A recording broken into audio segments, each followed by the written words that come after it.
झारखंड विधानसभा के बाहर बीजेपी और झारखंड विधानसभा के अंदर कांग्रेस दोनों प्रदर्शन कर रही है और परिमल नाथवानी के नामांकन को लेकर कांग्रेस और बीजेपी दोनों आमने सामने हो गई है।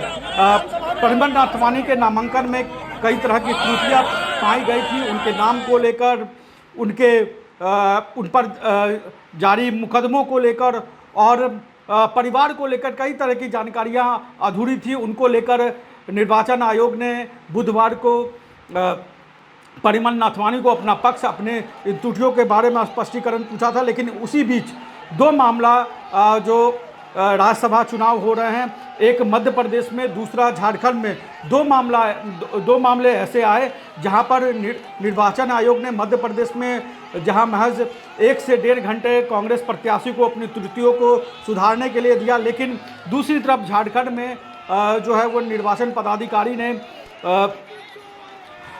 परिमल नाथवानी जो बीजेपी समर्थित उम्मीदवार हैं उनको 1 दिन का एक तरीके से समय दिया।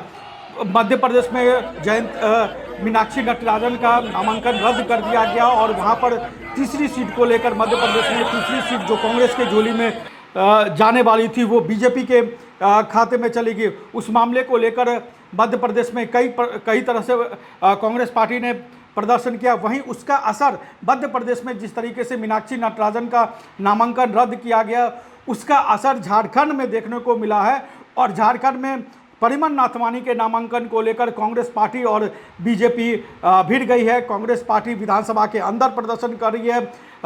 सरकार में मंत्री दीपिका पांडे, शिल्पी नेहा तिर्की, प्रदेश अध्यक्ष केशव कमलेश महतो, पूर्व प्रदेश अध्यक्ष राजेश ठाकुर समेत कांग्रेस पार्टी के कई बड़े नेता विधानसभा के पोर्टिको में आकर उन्होंने प्रदर्शन किया और उन्होंने आरोप लगाया कि कैसे मुख्य चुनाव आयुक्त कुमार ज्ञानेश बीजेपी के पक्ष में फैसले लेना चाह रहे हैं और मध्य प्रदेश में जिस तरीके से कांग्रेस पार्टी के उम्मीदवार का नामांकन रद्द किया गया, यहाँ पर परिमल नाथवानी के नामांकन में कई त्रुटियां पाई गई है, लेकिन उसके बावजूद भी नामांकन रद्द नहीं किया गया है। और नामांकन रद्द करने की मांग को लेकर कांग्रेस पार्टी विधानसभा के अंदर प्रदर्शन कर रही है। वहीं दूसरी तरफ बीजेपी के नेताओं को विधानसभा के अंदर जाने के प्रदर्शन करने के लिए जाने नहीं दिया गया और विधानसभा के बाहर ही बीजेपी के नेता जो है वो धरना पर बैठ गए और उन्होंने जमकर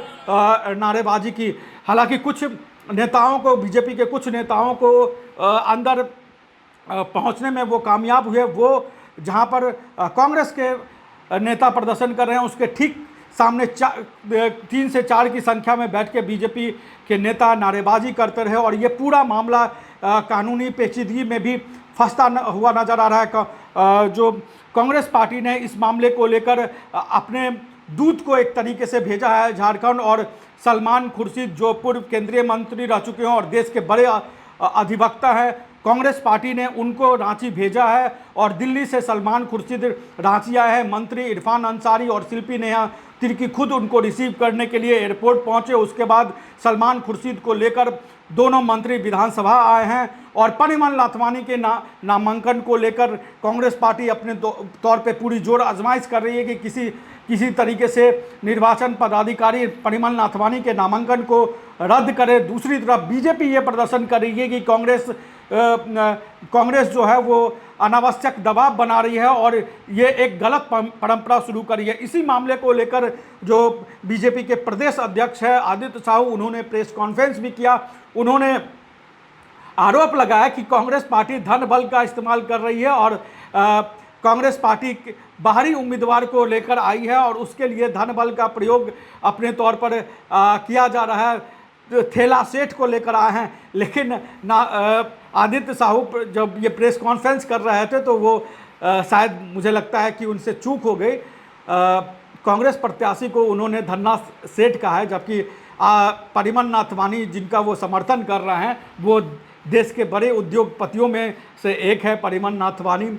और बाहरी अगर की बात करेंगे तो बाहरी जो है वो परिमल नाथवानी गुजरात से आकर झारखंड में चुनाव लड़ रहे हैं और कांग्रेस के प्रणव झा हालांकि रहने वाले वो बिहार के भागलपुर जिले में हैं, लेकिन उनके पिता बोकारो में नौकरी करते थे और उनकी पूरी राजनीति, छात्र राजनीति बोकारो में ही रही है। तो उस हिसाब से अगर देखें तो प्रणव झा झारखंड के हुए, लेकिन राजनीति है, आरोप लगाना है, तो आदित्य साहू ने अपने तौर पर कांग्रेस पर दबाव बनाने का आरोप लगाया। क्या कुछ कहा है आदित्य साहू ने, आप सुनिए और अपनी राय कमेंट बॉक्स में हमें जरूर दें। नमस्कार, जोहार। पार्टी के प्रदेश महामंत्री श्री मनोज जी, प्रदेश के प्रवक्ता श्री रमाकांत महतो जी, मीडिया सह प्रभारी श्री जोगिंदर प्रताप सिंह जी और सह मीडिया प्रभारी श्री अशोक बड़ाइक जी, साथ ही इस पत्रकार वार्ता में सभी पत्रकार मित्रों, भाइयों और बहनों, आप सभी को नमस्कार, जोहार। पत्रकार मित्रों, जैसे कि आज प्रातः 9:30 बजे से जो सूचना मिली कि कांग्रेस पार्टी के कार्यकर्ता, उनके नेता, माननीय मंत्री, विधायक, पूर्व सांसद, कार्यकर्ताओं के संख्या बल के साथ विधानसभा में अशांति व्यवस्था फैलाने का काम कर रहे हैं। राज्यसभा चुनाव को लेकर के डरे समय में उनको निश्चित हार की चिंता उनके अंदर समा गई है और संवैधानिक प्रक्रिया के तहत विधानसभा के अंदर जो निर्वाचित पदाधिकारी हैं राज्यसभा चुनाव के, उनके पास जा करके हल्ला करना, चिल्लाना, डराना, धमकाना, अनावश्यक दबाव बनाना, ये संविधान की धज्जियां उड़ाने का काम कर रहे हैं। इनको कांग्रेस पार्टी को लोकतांत्रिक प्रक्रिया पर, संवैधानिक प्रक्रिया पर विश्वास ही नहीं है। आज इस प्रकार के आंदोलन को करके संवैधानिक कार्यों में बाधा डालने का काम किया है। मैं भारतीय जनता पार्टी का प्रदेश अध्यक्ष होने के नाते विधानसभा अध्यक्ष से मैं आग्रह करना चाहता हूं कि वैसे लोग, जिन लोगों ने संवैधानिक प्रक्रिया पर बाधा डालने का प्रयास किया है, तुरंत एफआईआर करके उनको जेल भिजवाने का काम विधानसभा के अध्यक्ष करने का काम करें। जब रिटर्निंग ऑफिसर के द्वारा सभी प्रक्रिया पूरी की जा रही है तो व्यवधान डालने का क्या मतलब है? कांग्रेस क्यों राजनीति के दबाव बनाने का काम कर रही है? कांग्रेस चुनाव आयोग की संवैधानिक प्रक्रियाओं पर बाधा डालने का क्यों काम कर रही है? विधानसभा में विधानसभा के स्पीकर उनके गठबंधन के अध्यक्ष हैं, फिर उनको भी इन लोगों ने नहीं बख्शा, उन पर इनको विश्वास नहीं है, भरोसा नहीं है, और दर्जनों कार्यकर्ताओं को लेकर के जाकर के वहां पर गुंडागर्दी कर रहे हैं। मैं चेतावनी देना चाहता हूं ऐसे कांग्रेसियों को, अगर गुंडागर्दी करोगे तो गुंडागर्दी का जवाब गुंडे से दिया जाएगा। फिर दूर दूर नजर नहीं आएगी जब भारतीय जनता पार्टी का संघ कार्यकर्ता सड़कों पर उतर करके आंदोलन करने का काम करेंगे। तो आप दादागिरी करना चाहते हैं, दादागिरी करके चुनावी कार्य पर, संवैधानिक कार्य पर बाधा डालने का काम करना चाहते हैं। खरीद फरोख्त इनकी राजनीति रही है। देश आजाद होने के बाद कई बार झारखंड से वैसे लोगों को, पूंजीपतियों को ये भेजने का काम किया है जिनका झारखंड से दूर दूर का नाता रिश्ता नहीं रहा है। आप किसी कार्यकर्ता को टिकट देते, किसी झारखंड वासी को टिकट देते, तो इनको चाहिए थैला सा, थैला साहब को ला करके जिन्होंने झारखंड में देखा, झारखंड को जाना, झारखंड को पहचाना, वैसे व्यक्ति को टिकट दे करके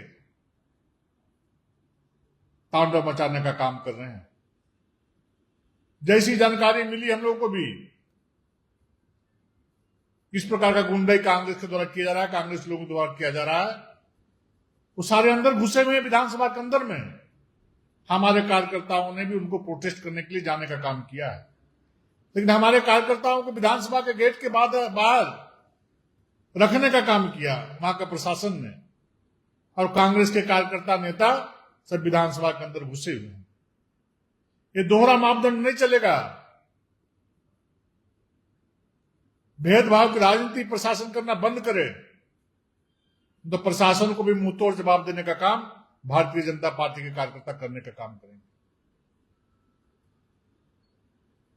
निष्पक्ष चुनाव कराने की जिम्मेवारी आरओ की होती है। आरओ की जिम्मेवारी है कि बिना दबाव में आए,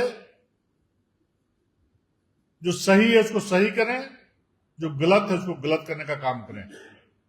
बहुत बहुत धन्यवाद। अध्यक्ष जी, आज का तो आपका प्रेस कॉन्फ्रेंस एकदम उलट है। आप कह रहे हैं स्पीकर को फिर एफआईआर करवाएं, वो कह रहे पूरा परिसर तो चुनाव आयोग लिए हुए है, नोटिफिकेशन पढ़ लेना चाहिए। आरोप तो चुनाव आयोग के आदमी है, उनको काहे माना जा रहा है कि विधानसभा के सचिव हैं प्रभारी? तो इसी ऐसे नहीं, हमने कहा आरओ, हमने इस पर कह चुका है कि आरओ उस पर संज्ञान लेकर के कार्रवाई करने का काम करें, निष्पक्ष होकर चुनाव कराएं। कांग्रेस तो धरना दे रही है, आप कर रहे हैं, गुंडागर्दी कर रहे लोग। धरना विधानसभा के बाहर देना चाहिए, न कि विधानसभा के अंदर। चुनाव आचार संहिता के अंदर किसी को अधिकार नहीं है कि जहां पर विधायी कार्य चुनाव संबंधी हो रहे हैं उसके अंदर जाकर के धांधली करने का अधिकार न हमें है न उनको है। अगर यदि वहां पर लोगों को अंदर घुसाया गया है तो हमारे कार्यकर्ताओं को भी अब घुसने का अधिकार है, उनको भी घुसने दिया जाना चाहिए।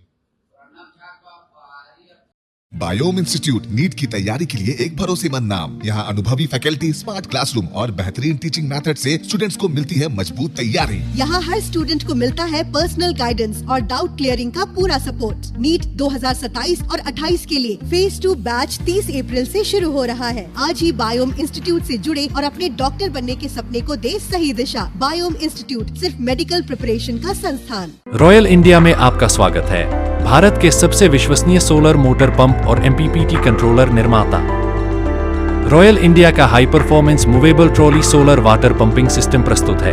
बेहतर दक्षता के लिए डिजाइन किया गया और आसानी से ले जाने योग्य। सरकारी परियोजनाओं के लिए अनुमोदित देश भर के कॉन्ट्रैक्टर्स और एजेंसियों की पहली पसंद। एमएनआरई द्वारा अनुमोदित, उल प्रमाणित, उद्योग मानकों के अनुरूप स्वदेशी उत्पाद। सार्थक ऊर्जा समाधान के लिए हमारे साथ साझेदारी करें। आज ही संपर्क करें।